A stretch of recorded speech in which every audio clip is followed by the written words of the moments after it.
Mushfiqur Rahim. Discipline. Tamim Iqbal. Tamim Iqbal confident. Mashrafe Bin Mortaza. Leader. Mahmudullah Riyad. Silent killer. Shakib Al Hasan. সাহসী। আপনি যখন 3 ফরম্যাটের দায়িত্বটা নেন তার আগে সাকিব আল হাসান ক্যাপ্টেন ছিলেন, তারপর আপনি হুট করে আসলে তখন এমন একটা সিচুয়েশন ছিল আসলে আর কেউ নেওয়ার মতোই ছিল না, আপনাকে দায়িত্বটা নিতে হয় অনেক ক্ষেত্রে। এরপর আপনি যখন মাঠে খেলেছেন কখনো কি সাকিবকে মিস করা হয়েছে মাঠের মধ্যে আর কি? আমি রেগুলারই মিস করি। আমার মনে হয় যে আমার ক্যাপ্টেন হওয়া আর পেছনে ওনার অনেক বড় একটা অবদান আছে, এবং আমি মনে করি যে আমি ক্যাপ্টেন হওয়ার আগে আমার সাথে বিভিন্ন ধরনের কনভারসেশন করা বা আমার কোন জায়গায় ইমপ্রুভ করার প্রয়োজন, কারণ উনি সামহাও আমার মনে হতো যে উনি আমাকে ওইভাবে ট্রিট করছেন বা উনি হয়তো ওইভাবে ভাবছেন। সো ওই ওনার এক্সপিরিয়েন্সগুলো আমাকে শেয়ার করা এবং ওই হেল্পটুকু আমাকে আগে থেকেই করতেন। শুধু আমার ক্ষেত্রে বলবো না, পাশাপাশি আরও যারা জুনিয়র ক্রিকেটার আছেন সবাইকেই করতেন। সো আমি বলবো যে ওই দিক থেকে আমি একটু লাকি যে সাকিব ভাইকে আমি ক্যাপ্টেন হওয়ার আগে মাঠে পেয়েছিলাম এবং উনি ক্যাপ্টেন থাকাকালীন আমি মাঠে খেলার সুযোগ পেয়েছি। সো ওনার ডিসিশন মেকিং, উনি কীভাবে চিন্তা করে, এই জিনিসগুলো আমার শিখতে সহজ হয়েছে। সো আমি মনে করি এই জায়গায় ওনার অনেক বড় একটা রোল ছিল এবং ওইখান থেকে আমি অনেক কিছু শিখতে পেরেছি।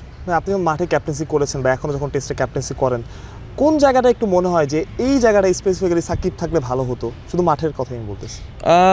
কম্বিনেশনটা আরও বেটার হতো, যদিও এখন মিরাজ অনেকটা করার চেষ্টা করছে, বাট মিরাজের বিষয়টা, মিরাজ ডানহাতি বোলার, সাকিব ভাই বামহাতি বোলার। সো আমাদের বামহাতি অলরাউন্ডার কিন্তু একদমই মানে নাই আমাদের দেশে। সো ওই জায়গাটাতে একটু মিস করি আমরা, যে সাকিব ভাই মিরাজ যখন দুইজনই খেলে দেখা যায় যে ব্যাটিং অর্ডারটা অনেক লম্বা হয় এবং বলিংয়ে আমাদের 6 নম্বর বোলিং অপশনটাও থাকে। সো আমি মনে করি কম্বিনেশনের জায়গাটাতে সব থেকে বেশি মিস করা হয়।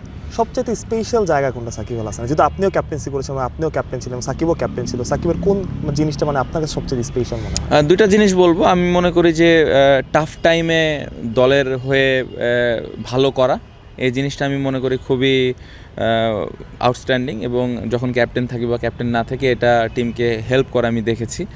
আর আরেকটা জিনিস বলবো, ওনার এক্সপিরিয়েন্স।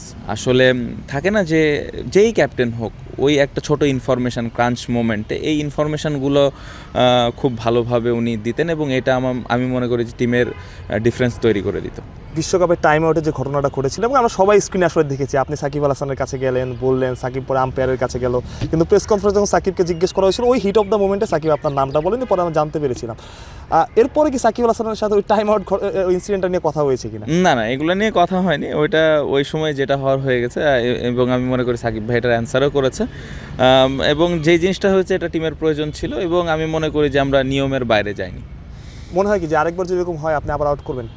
ডিপেন্ড করে আসলে সিচুয়েশনের ওপরে, বাট আমি যেটা বললাম যে নিয়মের বাইরে আসলে যাব না আমরা।